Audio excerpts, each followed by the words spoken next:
Bonsoir tout le monde. Bonsoir. Bonsoir. Bonsoir. Est-ce que vous avez l'image? Oui. Oui. On peut commencer? Oui. Alors, bon, rapidement, on va continuer la séance de ce matin par les exacerbations de la BPCO. Je vous rappelle que si vous avez des questions, vous me les mettez par mail, s'il vous plaît. Alors, ça, c'est les objectifs que vous devez acquérir. La définition de l'exacerbation, ben, c'est une aggravation, une majoration aiguë, c'est-à-dire brutale, des symptômes respiratoires de la BPCO. Et cette aggravation justifie ou la conduit à une modification du traitement habituel. Donc, aggravation plus modification du traitement, ça s'appelle exacerbation de BPCO.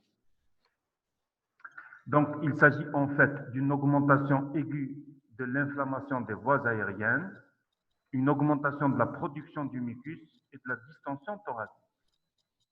Bon, ça c'est important parce que l'exacerbation, c'est une cause d'hospitalisation et ça a un impact aussi bien sur l'état de santé en général que sur la progression de la maladie et la mortalité est très importante pour les exacerbations. Les exacerbations sont de sévérité différentes, ça va de légère jusqu'à très sévère. Donc légère, c'est juste une augmentation des symptômes, notamment de la dyspnée, qui nécessite juste une augmentation des doses du traitement habituel. Modéré, c'est lorsqu'il y a nécessité d'ajouter des corticoïdes systémiques avec ou sans antibiotiques, donc le traitement là est plus important. Et sévère, cette exacerbation nécessite une hospitalisation. Les causes de ces exacerbations sont surtout infectieuses, et notamment les surinfections bactériennes respiratoires, bactériennes. Et les bactéries les plus fréquentes, c'est surtout l'hémophilus influenzae, le pneumocoque, etc. Monsieur? Les autres causes d'exacerbation sont aussi des causes infectieuses, notamment les infections virales, les autres pathologies bactériennes, la pathologie thromboembolique, c'est-à-dire l'embolie pulmonaire, les dysfonctions cardiaques gauche, l'insuffisance cardiaque gauche, les épanchements pleuraux, qu'ils soient aériens ou liquidiens, la prise de médicaments qui ne sont pas tellement indiqués dans les BPCO, c'est-à-dire les sédatifs et les hypnotiques, lorsque le malade aussi ne prend pas correctement son traitement de fond, et également tout ce qui est chirurgie, intervention chirurgicale. La surinfection bactérienne, on a vu que c'est respiratoire, on a vu que c'est la cause la plus importante. Pour la diagnostiquer, il faut rassembler les critères d'Antonisène, ce qu'on appelle les critères d'Antonisène. Alors, il y a trois types. Le type 1, c'est lorsqu'il y a une augmentation de la dyspnée, une augmentation du volume de l'expectoration et lorsque cette expectoration change de couleur. Le type 2, lorsqu'il existe deux critères sur les trois qu'on vient de voir. Le type 3, c'est lorsqu'il y a un critère sur les trois qu'on vient de voir, plus avec au moins de la fièvre ou bien une infection des voies aériennes supérieures. Donc, antémonisène type 1, type 2, type 3. Les signes de gravité des exacerbations, ce sont des signes que tout le monde doit connaître, les signes respiratoires, les signes cardiovasculaires et les signes neuropsychiques. La radiographie du thorax est obligatoire pour exclure d'autres diagnostics, de même que l'ECG en cas de problème cardiaque associé. Donc, où prendre en charge les exacerbations? En général, le plus souvent, c'est en ambulatoire, sauf s'il y a des facteurs de risque. Et s'il y a des facteurs de risque, à ce moment-là, il faut hospitaliser. On entend par facteur de risque tout ce qui est en vert ici, c'est-à-dire les PCO sévères, les symptômes sévères, les personnes âgées, les comorbidités, etc. Lorsqu'il y a des signes cliniques de gravité qu'on vient de voir tout à l'heure, là, la prise en charge se fait au niveau des unités de soins intensifs, c'est-à-dire en réanimation.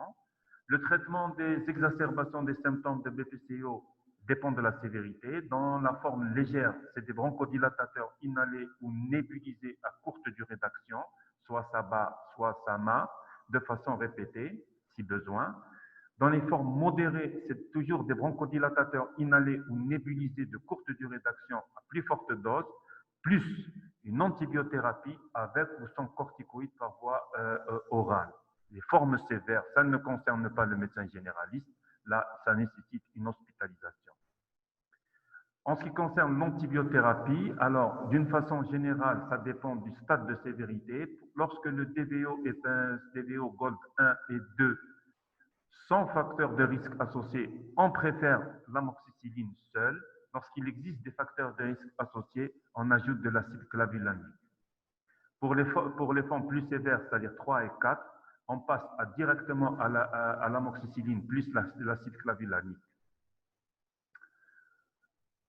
À l'hôpital, c'est surtout l'oxygénothérapie. L'oxygénothérapie peut se faire par sonde nasale pour maintenir une SaO2 aux alentours de 92 et plus, 92% et plus. Sinon, on fait de la ventilation non invasive lorsqu'il s'agit d'une forme un peu plus grave. Il faut toujours faire la prévention de la maladie thromboembolique par des anticoagulants à dose préventive et également tout ce qui va avec les traitements de support, les supports nutritionnels, etc. Mais l'essentiel, c'est la prévention des exacerbations, c'est-à-dire d'arrêter de fumer, faire la vaccination antigrippale antipneumococcique, faire de la réhabilitation respiratoire, hyperhydrater le malade et surtout, lorsqu'il faut qu'il fasse ses contrôles d'une façon régulière. Voici, ça a été un peu plus rapide parce que tout de suite, on va passer à la deuxième séance qui est la toux chronique. Est-ce que vous êtes toujours avec moi? Oui. Très bien. Oui. Alors, est-ce que je peux passer à la toux chronique? Oui. Très bien. Très bien.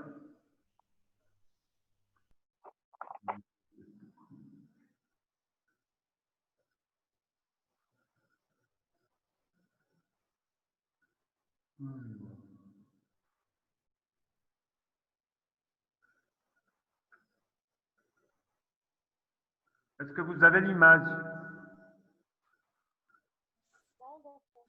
Non, pas encore. Non? Non. Vous n'avez pas l'image? Oui.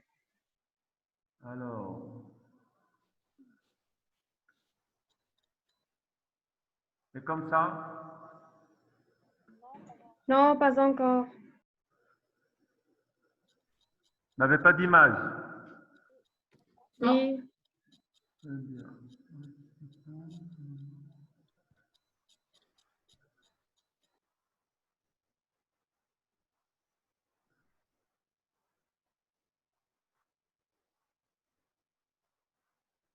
Est-ce que vous avez l'image comme ça? Oui.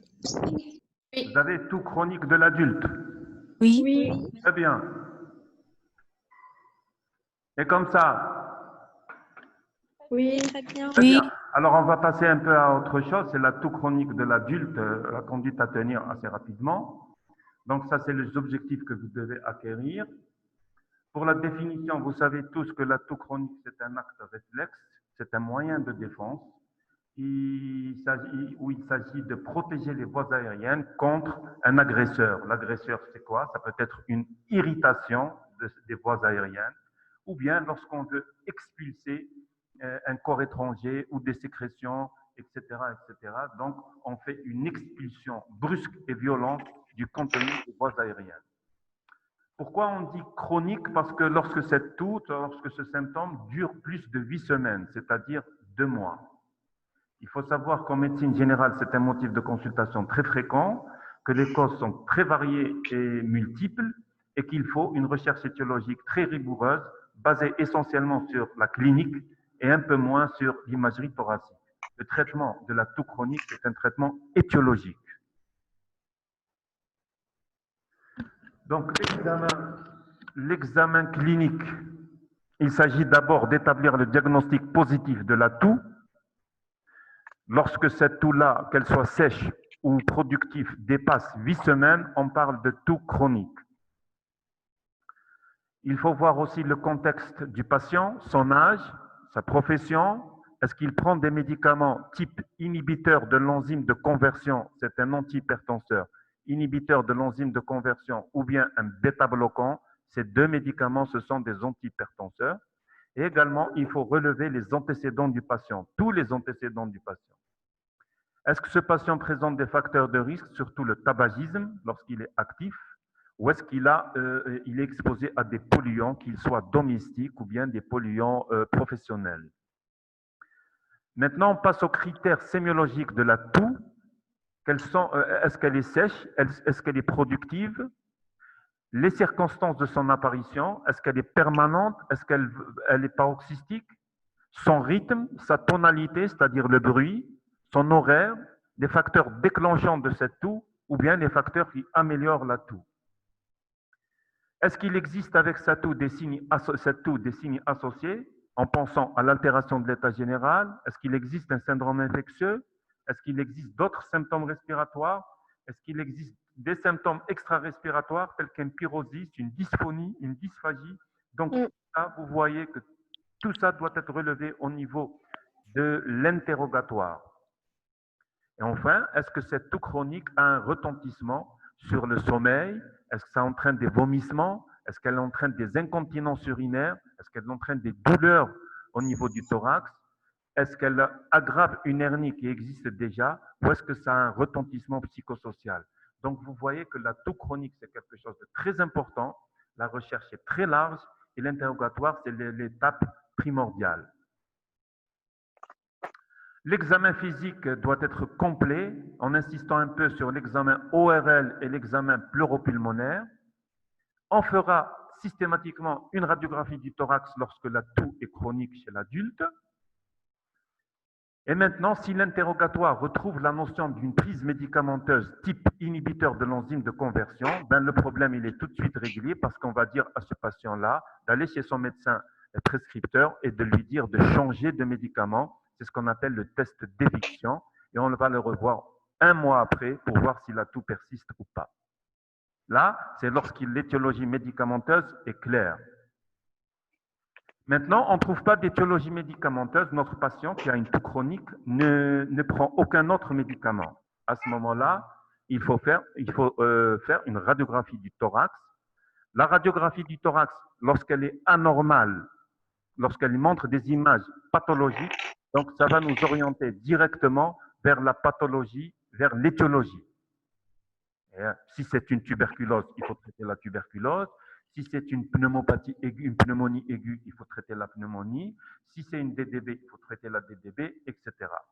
Là, c'est plus facile lorsque la radiographie est anormale. Par contre, il peut s'agir d'une toux chronique avec une radiographie du thorax tout à fait normale. Là, deux situations. Le contexte clinique peut être évocateur, comme il n'y a aucun contexte clinique, aucun signe d'orientation. Dans ce cas-là, alors, lorsque le contexte clinique est évocateur, il peut être évocateur de rhinorrhée postérieure. Lorsque vous allez trouver une rhinorrhée postérieure, eh bien, il faut la traiter. Il peut s'agir aussi d'un asthmatique ou d'un BPCO qui touche depuis longtemps. À ce moment-là, il faut faire le diagnostic de l'asthme ou de la BPCO, comme on vient de le voir ce matin. Il peut s'agir aussi d'une personne qui vous rapporte, en plus de la toux chronique, un pyrosis et que vous allez diagnostiquer un reflux gastro-œsophagien. À ce moment-là, vous allez prescrire un inhibiteur de la pompe à protons. Donc là, le contexte clinique vous oriente directement en cas où la radio est normale. Souvent, vous avez une radio normale et il n'y a aucun signe d'orientation, ni clinique. Est-ce que vous m'entendez? Oui. Très bien. Oui. Alors, deuxième éventualité, dans une radio normale, vous n'avez aucun autre signe d'orientation, ni clinique et encore moins radiologique. À ce moment-là, il faut savoir que les trois principales causes de toux chronique chez un adulte non fumeur, donc on enlève la BPCO, ne prenant pas d'inhibiteur de l'enzyme de conversion, on va enlever des causes médicamenteuses, sont enlevées. Avec une radiographie du thorax normale, eh bien, ils sont au nombre de trois. Trois maladies constituent 80% des causes de toux chronique dans ce cas-là. C'est la rhinorrhée postérieure, l'asthme et le reflux gastro-œsophagien. Qu'est-ce qu'on fait? D'abord, en premier lieu, on va donner un traitement d'épreuve de la rhinorrhée postérieure pendant 3 semaines. On donne un médicament qui associe la brompheniramine et la pseudoéphédrine pendant 3 semaines. Si ça évolue bien, c'est la rhinorrhée postérieure. Si ça n'évolue pas bien, si la toux persiste, on va faire une spirométrie avec un test de provocation. Si on découvre une hyperréactivité bronchique, on va déclarer cette toux chronique comme étant un asthme. et il faut traiter en conséquence, c'est-à-dire donner un traitement anti-asthmatique. Si malgré le traitement anti-asthmatique pris pendant 3 semaines ou 1 mois, la toux persiste, on fera un traitement d'épreuve d'un éventuel reflux gastro-œsophagien, c'est-à-dire à ce moment-là, on donne un inhibiteur de la pompe à proton à raison de 40 mg 2 fois par jour. Si après 1 mois encore, la toux persiste, à ce moment-là, il faut confier le patient à un médecin spécialiste. À ce moment-là, il y aura des examens complémentaires à faire, que ce soit en pneumologie, avec fibroscopie, TDM, etc., ou bien il s'agit d'un problème ORL. Là, il faut faire un examen spécialisé ORL. Si je veux rechercher l'RGO, c'est la pH-métrie, le cardiologue, etc. Trois éventualités. لكن ديها بابا اللي هي Comment? Donc, lorsque je confie le patient auquel j'ai donné les 3 tests thérapeutiques et je vais le confier au médecin spécialiste qui va faire des examens complémentaires spécialisés plus ou moins invasifs, à ce moment-là, je peux aboutir à un diagnostic étiologique. Ça peut être de l'asthme, un RGO ou bien une cause ORL. Si j'ai éliminé toutes les causes possibles en faisant tous les examens complémentaires et je n'ai pas trouvé, je peux déclarer cette toux-là comme étant idiopathique ou bien liée à un problème psychogène.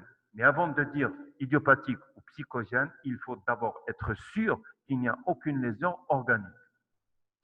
Voici les messages, les principaux messages que nous avons mis en relief.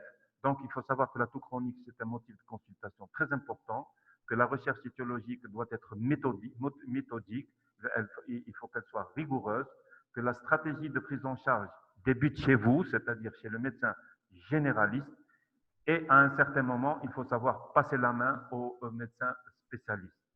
La toux productive ne doit pas être inhibée par un traitement antitussif, donc il faut mettre à l'écart tous les traitements antitussifs parce qu'il faut respecter la toux, sèche ou productive.